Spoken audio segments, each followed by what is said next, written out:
아이고, 아침에 일어나려는데 허리가 너무 아파서 혼자서는 도저히 못 일어나겠더라고요. 바닥에 주저앉아 한참을 울었어요. 내가 언제 이렇게 됐나 싶어서. 요즘 혼자 사는 노인들 얘기가 많이 들리시죠?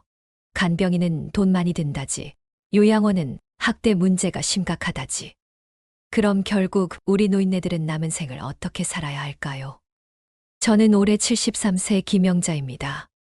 건강하던 제가 고관절 수술 후 혼자 생활이 힘들어지면서 겪은 이야기를 들려드리겠습니다. 김영자님 수술은 잘 됐지만 회복 기간 동안은 도움 없이 혼자 지내기 어려우실 겁니다. 의사 말씀에 가슴이 철렁했습니다. 남편은 5년 전에 하늘나라로 갔고 자녀들은 모두 제 살기에 바쁜데 수술 후에는 평범한 일상도 벅차더군요. 화장실 가기, 약 챙겨 먹기, 식사 준비하기. 모든 게 두렵고 힘들었습니다. 국민연금 40만 원에 노후자금에서 조금씩 덜어 쓰는 생활, 그리고 작은 아파트 한 채가 전부인 저로서는 앞날이 캄캄했습니다. TV에선 요양병원 학대 뉴스가 나올 때마다 가슴이 조여들었고요. 여러분도 혼자 남으면 어떡하지? 요양원에서 산송장처럼 살고 싶진 않은데. 이런 걱정하고 계십니까? 걱정 마십시오. 제가 찾은 방법을 알려드리면 자식 눈치 보지 않고 존엄하게 남은 생을 사실 수 있습니다. 지금 구독과 좋아요 버튼을 눌러주시면 이 놀라운 해결책을 놓치지 않고 보실 수 있습니다. 여러분의 노후를 바꿀 소중한 이야기이니 끝까지 시청해 주십시오. 자, 이제 제 이야기 계속 들려드릴게요. 아프고 나니 제일 먼저 떠오른 것은 역시 자식들이었습니다. 평생 자식 키우느라 고생한 만큼 이제는 자식들이 좀 도와줄 차례라고 생각했습니다. 자식에게 의지하는 것, 그것이 가장 자연스러운 방법처럼 보였습니다. 큰아들에게 전화를 걸었습니다. 아들아, 이런 말해서 미안한데 엄마가 이제 혼자 지내기가 너무 무서워졌어.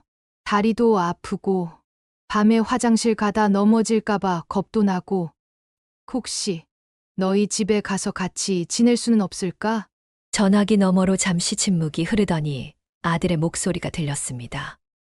어머니, 저희도 애들 학원비에 대출금 갚느라 정신이 없어요. 집도 좁고 어머니까지 모시면 솔직히 부담이 될 것 같아요. 다른 방법은 없을까요? 가슴이 철렁 내려앉았습니다. 머리로는 이해가 됐지만 마음 한구석이 무너져 내렸습니다. 내가 그렇게 키워놓은 자식이 나를 부담스러워한다니. 아니야, 괜찮아. 엄마가 너무 갑작스럽게 말했나 보다. 엄마가 다른 방법을 찾아볼게. 전화를 끊고 한참을 울었습니다. 아들 며느리가 나쁜 사람들이 아닙니다. 요즘 젊은 세대들이 사는 게 얼마나 힘든지 잘 알고 있습니다. 그래도 서운했습니다. 딸에게도 연락해봤습니다. 잘 지내지? 다른 게 아니라 엄마가 이 나이에 혼자 지내려니 너무 힘이 들어서 저번에는 화장실 가다가 넘어질 뻔도 했어. 딸의 대답도 비슷했습니다. 엄마, 정말 미안해요. 우리 집이 얼마나 좁은지 아시잖아요. 그리고 남편도 완전히 동의하지 않고 자주 찾아뵙고 필요한 것들 사다 드릴게요. 결국 같은 뜻이었습니다. 모시기 어렵다는 것이었죠. 집을 팔아서 자식들에게 나눠주고 함께 살자고 제안할까도 생각했습니다. 하지만 그렇게 되면 완전히 자식들 눈치를 봐야 하는 신세가 됩니다. 제 집, 제 돈이 있어야 최소한의 존엄성이라도 지킬 수 있다는 생각이 들었습니다. 자식들에게 정기적으로 와서 도와달라고 할까도 고민했습니다. 하지만 그것도 결국은 그들 생활에 부담을 주는 일이었습니다. 이웃집 할머니가 제 고민을 들으시더니 한마디 하셨습니다. 영자 씨, 요즘은 자식한테 기대는 시대가 아니야. 자식들도 자기 살기 바쁜데 다른 방법을 찾아봐야지. 그 말씀이 가슴에 콕 박혔습니다. 맞습니다. 요즘은 자식에게 의지하는 것이 당연하던 시대가 아닙니다. 3대가 함께 사는 대가족 문화는 이미 옛날 얘기가 됐습니다. 자식들에게 의지할 수 없다는 현실을 받아들인 후 저는 간병인을 알아보기 시작했습니다. 자식에게 부담 주지 않고 제 존엄성도 지키면서 돈으로 해결할 수 있는 방법이라고 생각했기 때문입니다. 동네 친구분의 소개로 간병인 소개소에 연락을 했습니다. 네, 김영자님. 저희가 좋은 간병인 분을 소개해 드릴게요. 하루에 몇 시간 정도 필요하신가요? 제가 필요한 시간을 말씀드리고 비용에 대해 물었습니다. 그런데 그 금액을 듣는 순간 숨이 턱 막혔습니다. 하루 4시간 기준으로 월 150만 원 정도 예상하시면 됩니다. 식사 준비나 청소까지 부탁하시면 추가 비용이 발생할 수 있고요. 연금 40만 원에 모아둔 돈을 조금씩 쓰는 제 상황에서는 감당하기 어려운 금액이었습니다. 하지만 다른 대안이 없었기에 일단 일주일에 3일 하루 3시간씩만 오는 것으로 계약했습니다. 그래도 월 70만 원이 들었습니다. 첫날 간병인 박 씨가 왔습니다. 50대 중반의 여성으로 처음에는 친절하게 대해 주셨습니다. 할머니, 제가 잘 도와드릴게요. 불편한 거 있으시면 언제든지 말씀하세요. 하지만 시간이 지날수록 문제가 드러나기 시작했습니다. 약속한 시간보다 늦게 오거나 일찍 가는 경우가 잦아졌습니다. 오늘은 1시간이나 늦었네요. 아이고, 할머니. 버스가 안 와서 그랬어요. 다음부턴 일찍 나올게요. 하지만 다음에도 그 다음에도 비슷한 일이 반복됐습니다. 게다가 청소도 대충하고 식사도 간편식으로만 해결하려 했습니다. 가장 큰 문제는 돈과 물건이 조금씩 없어지는 것이었습니다. 처음에는 제가 잘못 놓았나 싶었는데 지갑에서 10,000원이 사라지고 남편이 선물해준 금반지까지 없어진 후에야 확신이 들었습니다. 혹시 제 금반지 못 보셨나요? 화장대 위에 두었던 것 같은데. 아이고, 할머니. 제가 어떻게 알아요? 치매 오시는 거 아니에요? 그 말에 가슴이 철렁했습니다. 나를 도둑으로 의심한다는 눈빛과 치매 환자 취급을 하는 말투가 너무 서글펐습니다. 결국 한 달 만에 그 간병인과 계약을 해지했습니다. 소개소에 전화해서 다른 분을 보내달라고 했지만 상황은 나아지지 않았습니다. 두 번째 간병인은 첫 번째보다 더 심했습니다. 와서 자기 휴대폰만 보다가 시간 채우고 가기 일쑤였습니다. 식사 준비를 부탁하면 짜증을 냈고 청소는 겨우 청소기만 대충 휘둘러 놓는 게 전부였습니다. 이모님, 화장실도 좀 청소해 주시면 안 될까요? 할머니, 저는 간병인이지 가정부가 아니에요. 청소는 다른 사람 쓰세요. 말은 그렇게 하면서도 청소 비용은 꼬박꼬박 받아갔습니다. 세 번째 간병인은 성실하긴 했지만 남의 집에 온 손님처럼 행동했습니다. 무거운 물건을 옮겨달라고 하면 자기 일이 아니라며 거절했고 병원에 동행해 달라고 하면 추가 비용을 요구했습니다. 게다가 간병인들이 자주 바뀌었습니다. 익숙해지고 나면 그만두고 또 다른 사람이 오고 그때마다 새로 적응해야 했습니다. 낯선 사람들이 제 집에 들락날락하는 것도 불편했습니다. 무엇보다 큰 문제는 비용이었습니다. 처음에는 일주일에 3일만 오게 했지만 점점 도움이 더 필요해져서 횟수를 늘릴 수밖에 없었습니다. 결국 한 달에 100만 원 이상을 간병인에게 쓰게 됐습니다. 적금을 해약하고 남편이 남겨준 보험금까지 깨서 썼지만 이대로라면 머지않아 모든 저축이 바닥날 것이 뻔했습니다. 이웃 할머니가 제 고민을 들으시더니 조언을 해주셨습니다. 영자 씨, 그렇게 불만족스러운데 비싼 돈 주고 간병인 쓰느니 차라리 요양원을 알아보는 게 어때? 요즘은 괜찮은 데도 많다던데. 요양원은 생각만 해도 끔찍했지만 다른 대안이 없어 보였습니다. 인터넷에서 검색도 해보고 복지관에서 상담도 받았습니다. 가장 가까운 구립 요양원은 대기자가 너무 많아서 1년 이상 기다려야 한다고 했습니다. 결국 집에서 30분 거리에 있는 사설 요양원을 방문했습니다. 겉보기에는 깨끗하고 시설도 좋아 보였습니다. 저희 행복한 노후 요양원은 어르신들의 편안한 생활을 최우선으로 생각합니다. 식사는 영양사가 직접 조리하고 다양한 활동 프로그램도 운영하고 있습니다. 원장님의 설명을 들으며 시설을 둘러봤습니다. 입구와 로비는 정말 깨끗했고 방도 깔끔했습니다. 하지만 비용을 물었을 때 또 한 번 놀랐습니다. 4인실 기준으로 월 180만 원입니다.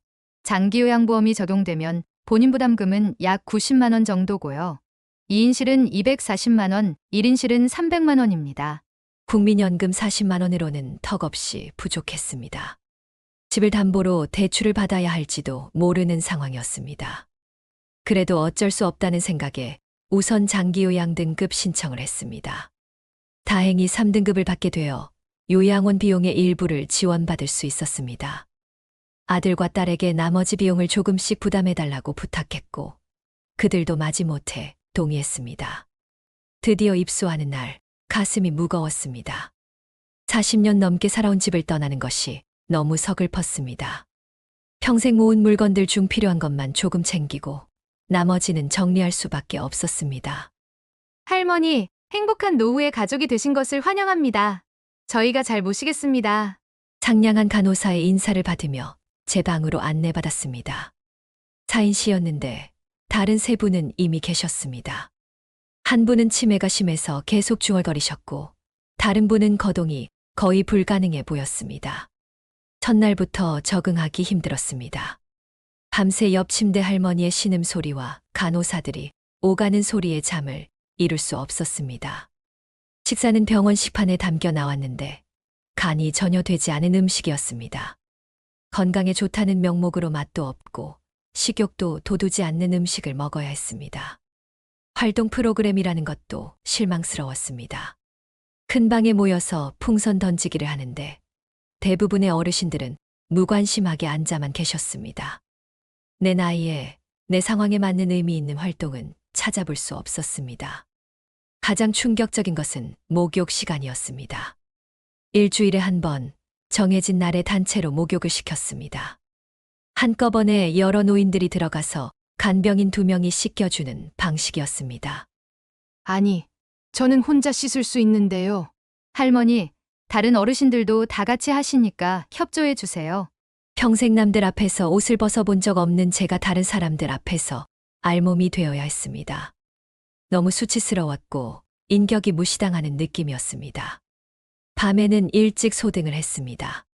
저녁 8시면 TV도 끄고 자야 했습니다. 평생 잠들기 전에 책을 읽던 저에게는 견디기 힘든 시간이었습니다. 무엇보다 힘든 것은 자유의 상실이었습니다.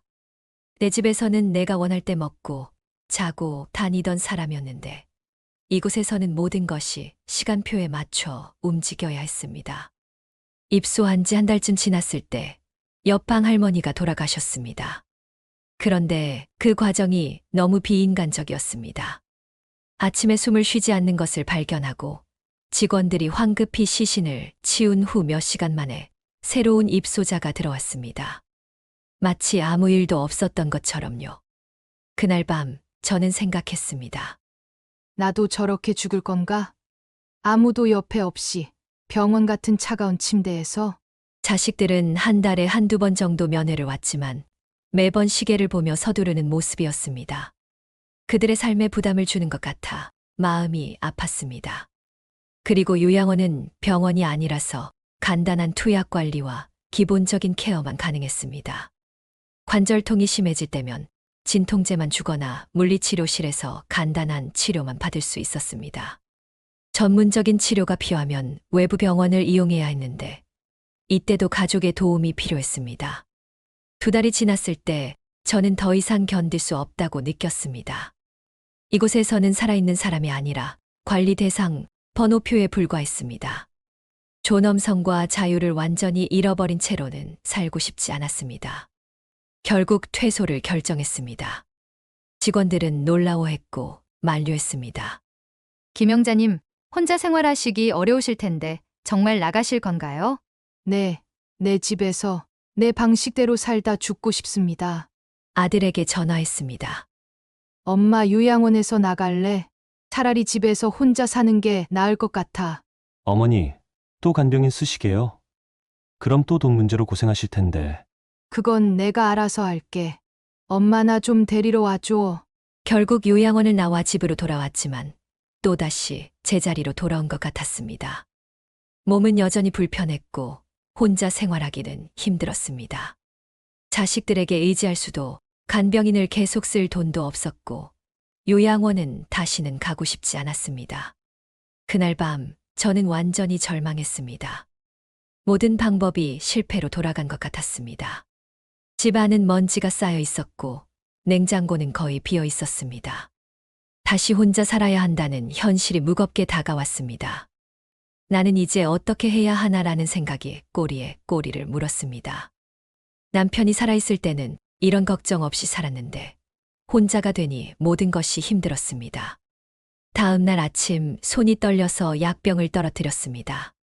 바닥에 흩어진 약들을 줍기 위해 무릎을 꿇으려는데 고관절이 아파서 주저앉게 되었습니다. 그 순간 서러웠습니다. 작은 소리로 도움을 청했지만 듣는 사람은 없었습니다. 내가 얼마나 외롭고 무력한 존재인지 깨달았습니다. 자식들은 요양원에서 나온 것을 후회하는 것 같았습니다. 그들에게 부담을 줄까봐 아프다는 말도 하지 못했습니다. 저녁이 되자 집은 더욱 적막해졌습니다. TV 소리만이 외로움을 달래줄 뿐이었습니다. 이렇게 하루하루 버티다가 언젠가 쓰러져서 혼자 죽게 되는 건가? 처음으로 삶의 의미에 대해 회의가 들었습니다. 이렇게 외롭고 힘들게 살아서 뭐 하나 싶었습니다. 주변에 나와 비슷한 처지의 사람들이 많을 텐데 그 사람들은 어떻게 살아가고 있을까? 우리 세대는 자식을 위해 모든 것을 희생하며 살았습니다. 그러다 보니 정작 자신의 노후는 준비하지 못했죠. 하지만 그렇다고 인간적인 존엄성을 잃으면서까지 요양원에 갇혀 살고 싶지는 않았습니다. 다음 날 TV를 켜니 뉴스에서 노인 자살률이 증가하고 있다는 소식이 나오고 있었습니다. 우리나라 65세 이상 노인 자살률이 OECD 국가 중 1위를 기록했습니다. 전문가들은 노인 빈곤과 외로움이 주된 원인이라고 분석하고 있습니다. 제 이야기 같았습니다. 외롭고 경제적으로도 힘들고 의지할 곳 없는 노인들의 현실. 그것이 바로 제 모습이었습니다. 절망감에 빠져 있던 그때 채널을 돌리다가 우연히 한 프로그램이 눈에 들어왔습니다. 그것이 제 인생을 완전히 바꾸는 순간이 될 줄은 몰랐습니다. 채널을 돌리다 우연히 발견한 그 프로그램은 시니어 쉐어하우스에 관한 다큐멘터리였습니다.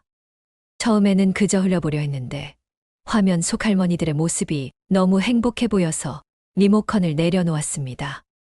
시니어 쉐어하우스는 비슷한 나이대의 노인들이 함께 생활하는 공동주거 형태입니다.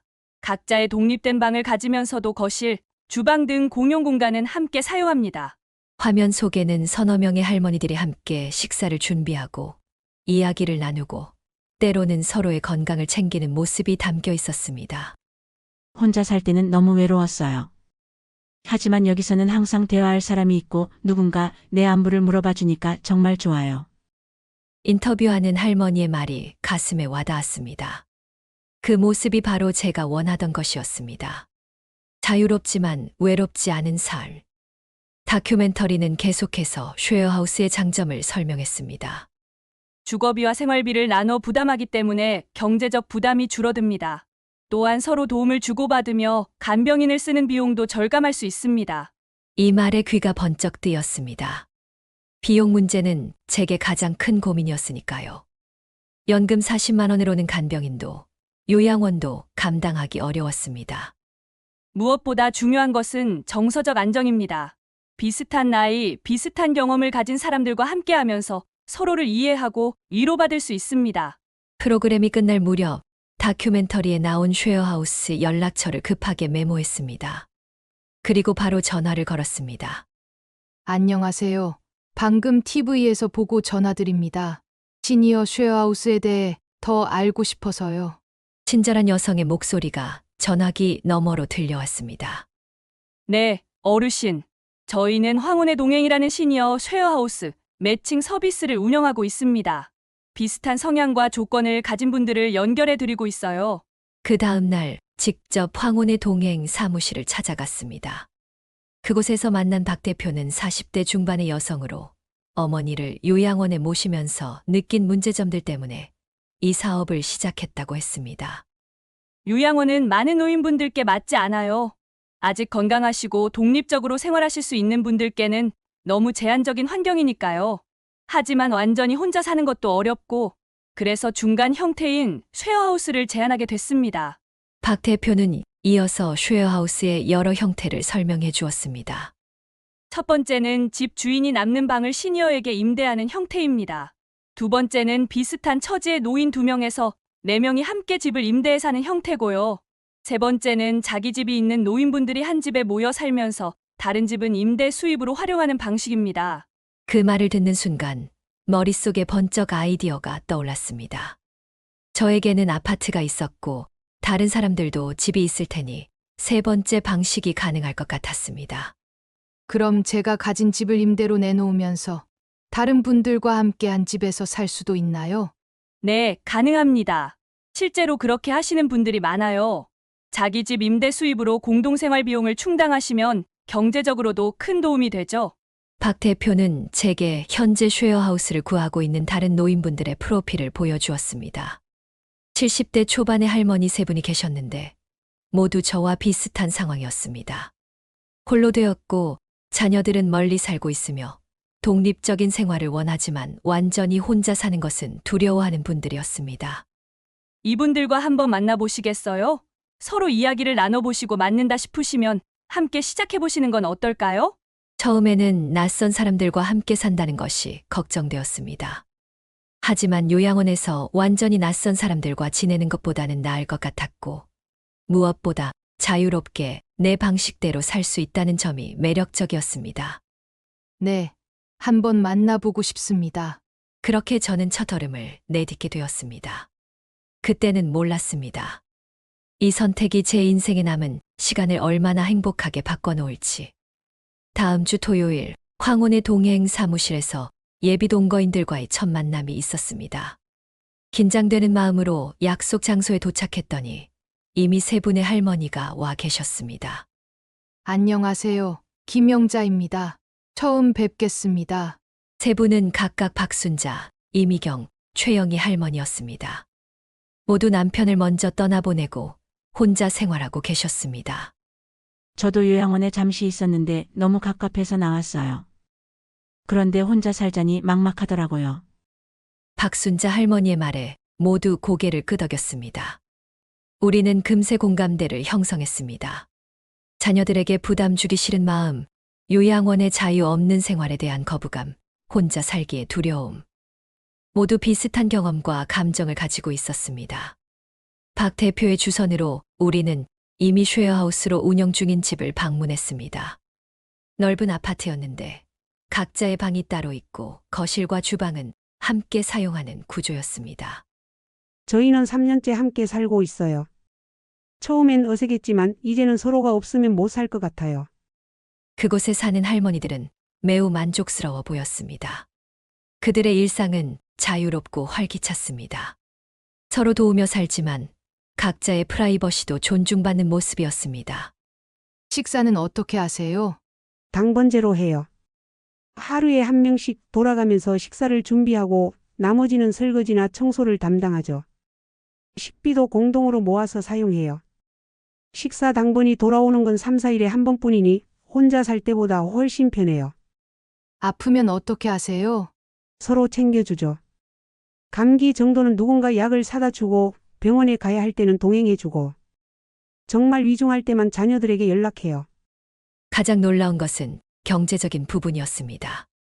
4명이 함께 살면서 관리비, 난방비를 나누니 개인 부담이 크게 줄었습니다. 또한 각자의 집을 임대해 발생하는 월세 수입이 있어 생활비 걱정도 덜했습니다. 처음에는 자녀들이 반대했어요. 낯선 사람들과 산다고 걱정했죠. 하지만 지금은 오히려 안심하고 있어요. 엄마가 혼자 있을 때보다 훨씬 건강하고 행복해 보인다고. 방문을 마치고 나오면서 우리 4사람은 서로를 바라보았습니다. 모두의 눈에서 희망이 보였습니다. 다음 단계로 우리는 함께 살 집을 알아보기 시작했습니다. 각자 자기 집이 있었지만 규모나 위치 등을 고려해 새로운 집을 임대하기로 했습니다. 우리 모두의 집은 임대로 내놓기로 했습니다. 우리는 여러 부동산을 돌아다니며 적합한 집을 찾았습니다. 마침내 지하철역에서 가깝고 1층이라 계단 걱정 없는 좋은 집을 발견했습니다. 계약을 위해 각자의 자녀들에게 이 계획을 설명했습니다. 처음에는 모두 걱정하는 눈치였습니다. 어머니, 정말 낯선 사람들이랑 같이 살아도 괜찮겠어요? 그러다 싸우기라도 하면 어쩌시려고. 아들의 걱정에 저는 웃으며 대답했습니다. 아이고, 다들 70평생 살아온 어른들인데 그 정도 분별은 하지. 오히려 서로 의지가 되어서 좋을 것 같아. 조금씩 설득해 나가자 자녀들도 이해하기 시작했습니다. 특히 매달 요양원비를 부담하던 자녀들에게는 오히려 반가운 소식이었습니다. 함께 살기 전 우리는 황혼의 동행에서 제공하는 동거 계약서를 작성했습니다. 생활 규칙, 비용 분담, 갈등 해결 방법 등 명확한 가이드라인을 세워두는 것이 중요했습니다. 중요한 건 서로의 프라이버시를 존중하는 거예요. 각자의 방은 허락 없이 들어가지 않고 개인 물건도 함부로 만지지 않기로 해요. 이미경 할머니의 제안이 첫 번째 규칙이 되었습니다. 이어서 식사 당번, 청소 분담, 공동생활비 관리, 방문객 규칙 등을 하나하나 정했습니다. 건강 상태가 악화되어 독립적인 생활이 불가능할 경우에는 어떻게 할까요? 박순자 할머니의 질문에 잠시 침묵이 흘렀습니다. 현실적인 문제였습니다. 그때는 함께 상의해서 결정하는 게 좋겠어요. 가능하면 서로 돕되 전문적인 케어가 필요하면 그때 다른 대안을 찾도록 해요. 우리는 이런 현실적인 문제들까지 솔직하게 논의했습니다. 그리고 마침내 새로운 시작을 위한 모든 준비가 끝났습니다. 이삿날이 다가왔습니다. 40년 넘게 살았던 집을 떠나는 것은 쉽지 않았습니다. 벽지 한 장, 문고리 하나에도 남편과의 추억이 서려 있었습니다. 여보, 나 이제 새로운 곳으로 가요. 걱정하지 말고 하늘에서 지켜봐 주세요. 남편 사진을 쓰다듬으며 인사를 했습니다. 마음 한구석이 아팠지만 한편으로는 설렜습니다. 이것은 끝이 아니라 새로운 시작이었으니까요. 자식들이 이사를 도와주러 왔습니다. 처음에는 쉐어하우스를 반대했던 그들도 이제는 제 결정을 존중해 주었습니다. 어머니, 정말 마음 확실히 정하신 거예요? 언제든 생각 바뀌시면 말씀만 하세요. 걱정 마. 엄마는 이게 최선이라 생각한다. 오히려 너희 부담도 덜고 엄마도 덜 외롭게 살 수 있잖아. 집에서 가져갈 물건들을 고르는 일이 가장 어려웠습니다. 40년 동안 모은 물건들을 다 가져갈 수는 없었기에 정말 소중한 것들만 선별해야 했습니다. 남편의 사진, 결혼 반지, 자녀들의 어린 시절 앨범, 추억이 담긴 물건들을 조심스럽게 포장했습니다. 그날 저녁 마지막으로 빈집을 둘러보았습니다. 이제 이곳은 다른 사람의 보금자리가 될 것입니다. 제 집은 임대로 내놓았고 매달 적지 않은 임대료가 들어올 예정이었습니다. 다음 날 아침 우리 네 사람은 새로운 집에 모였습니다. 모두 긴장한 얼굴이었지만 기대감도 컸습니다. 이제 우린 한 가족이에요. 서로 좀 배려하고 존중하면서 잘 지내봐요. 최영희 할머니의 말에 모두 고개를 끄덕였습니다. 우리는 각자의 방을 정하고 짐을 풀기 시작했습니다. 저는 남양방을 얻었는데 햇빛이 잘 들어와 기분이 좋았습니다. 첫날 우리는 함께 저녁 식사를 준비했습니다. 각자 잘하는 요리를 하나씩 만들었습니다. 저는 시래기 된장국을, 박순자 할머니는 갈비찜을, 이미경 할머니는 잡채를, 최영희 할머니는 생선조림을 만들었습니다. 우와, 이렇게 잘 차려진 밥상은 영감 돌아가신 이후로 처음이네. 맛있는 음식을 앞에 두고 우리는 정말 오랜만에 행복한 식사를 했습니다. 혼자 먹는 밥은 항상 쓸쓸했는데 이렇게 여럿이 모여 먹으니 밥맛도 좋고 대화도 즐거웠습니다.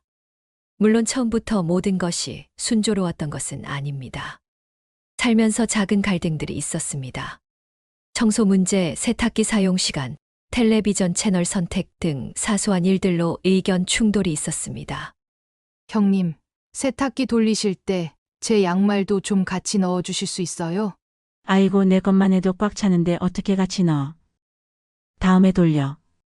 이런 갈등이 생길 때마다 우리는 매주 한 번씩 여는 가족회의에서 터놓고 이야기했습니다. 서로의 입장을 이해하고 타협점을 찾아 나갔습니다. 우리 세탁기 사용 시간표 만들면 어때요? 월수금은 박할머니랑 최할머니, 화목토는 이할머니랑 제가 쓰는 걸로요. 이렇게 명확한 규칙을 세우니 갈등이 줄어들었습니다. 무엇보다 중요한 것은 서로에 대한 존중과 배려였습니다. 한 달이 지나고 두 달이 지나면서 우리는 점점 진짜 가족 같은 느낌이 들었습니다. 아침에 일어나면 누군가 이미 커피를 준비해 놓았고, 밤에 돌아오면 불이 켜져 있었습니다. 더 이상 외롭지 않았습니다. 가장 큰 변화는 건강이었습니다. 혼자 살 때는 약 먹는 것도 잊어버리고 식사도 대충 해결하곤 했는데, 이제는 서로가 서로를 챙겨주니 규칙적인 생활이 가능해졌습니다. 영자 씨, 오늘 혈압약 먹었어? 내가 물 좀 가져다 줄게. 고마워. 덕분에 요즘 혈압이 많이 안정됐어. 매일 아침 함께 근처 공원을 산책하는 것도 일상이 되었습니다. 혼자였다면 귀찮아서 포기했을 텐데 함께하니 즐거웠습니다. 덕분에 체력도 좋아지고 관절 통증도 줄었습니다. 자녀들도 변화를 느꼈습니다. 한 달에 한 번 정도 찾아오는 아들은 놀라워했습니다. 어머니, 얼굴색이 많이 좋아지셨네요. 요양원에 계실 때보다 훨씬 건강해 보이세요. 그럼 이젠 외롭지도 않고 먹는 것도 잘 챙겨 먹고 운동도 하니까 당연하지. 자녀들의 부담도 크게 줄었습니다. 더 이상 요양원비를 부담하지 않아도 되었고, 혼자 사는 노모를 걱정하며 마음 졸일 필요도 없어졌습니다. 경제적으로도 큰 도움이 되었습니다. 임대 수입의 생활비 분담까지 혼자 살 때보다 여유가 생겼습니다. 그 여유로 우리는 한 달에 한 번씩 근교 여행을 다녀오기도 했습니다. 무엇보다 중요한 것은 존엄성을 지키며 살 수 있다는 점이었습니다. 요양원에서처럼 누군가의 규칙에 따라 움직이는 것이 아니라 우리가 스스로 만든 규칙으로 자유롭게 살 수 있었습니다.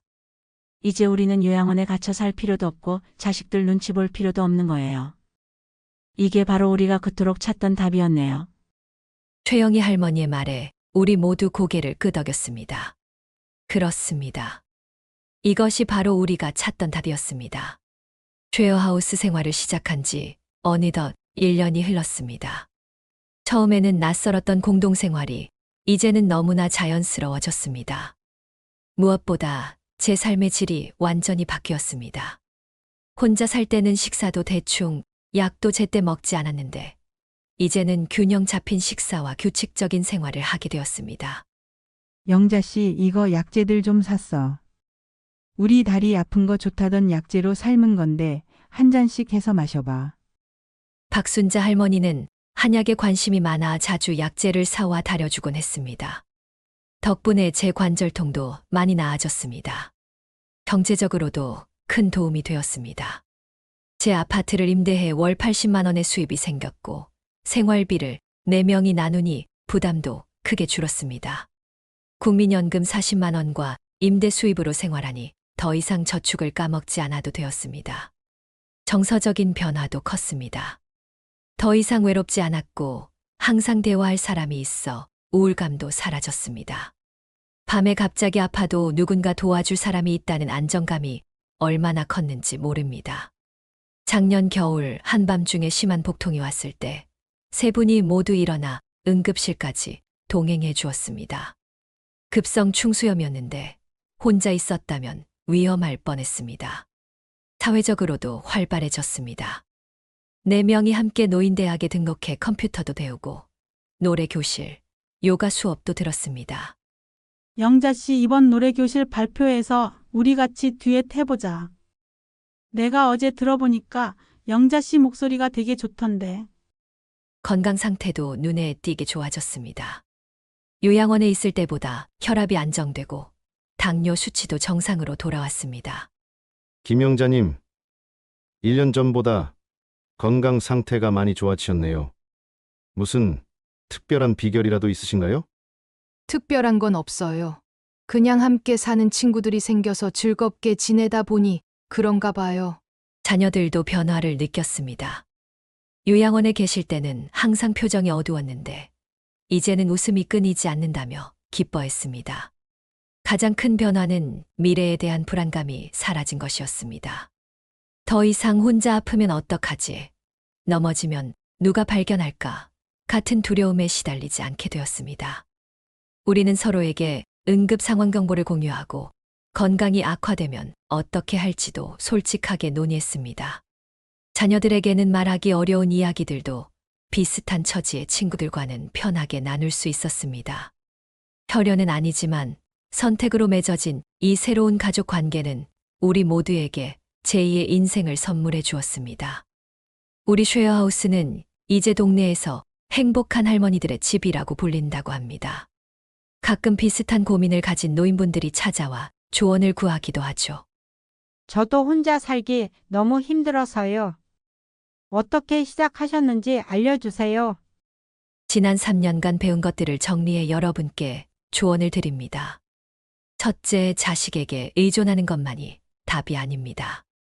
자식들도 자기 삶이 있고 우리 세대와는 다른 가치관을 가지고 있으니까요. 둘째, 요양원이 모든 노인에게 적합한 것은 아닙니다. 아직 활동이 가능하고 자율성을 원하는 노인들에게는 쉐어하우스가 훨씬 나은 대안이 됩니다. 셋째, 경제적으로도 쉐어하우스가 유리합니다. 자기 집을 임대해 수입을 만들고 생활비를 나눠 부담하면 훨씬 여유로워집니다. 넷째, 함께 살 사람들을 신중히 선택해야 합니다. 성격, 생활 습관, 가치관이 맞는 사람들과 함께해야 갈등을 줄일 수 있습니다. 이때 중요한 건 함께 살기 전에 충분히 만나보고 서로의 생활 습관이나 취향에 대해 솔직하게 이야기 나누는 겁니다. 다섯째, 명확한 규칙과 소통이 중요합니다. 우리는 매주 가족 회의를 열어 서로의 불만이나 제안을 터놓고 이야기합니다. 살다 보면 마찰도 생기고 불만도 생기죠. 중요한 건 그걸 어떻게 해결해 나가냐는 겁니다. 실버 쉐어하우스는 비용 걱정도 덜고 외로움도 해결하고 서로 도우며 건강도 챙길 수 있는 일석삼조의 방법입니다. 모든 노인에게 맞는 방법은 아니지만 자율성을 중요하게 생각하고 외로움에 시달리며 경제적 부담을 느끼는 분들에게는 정말 좋은 대안입니다.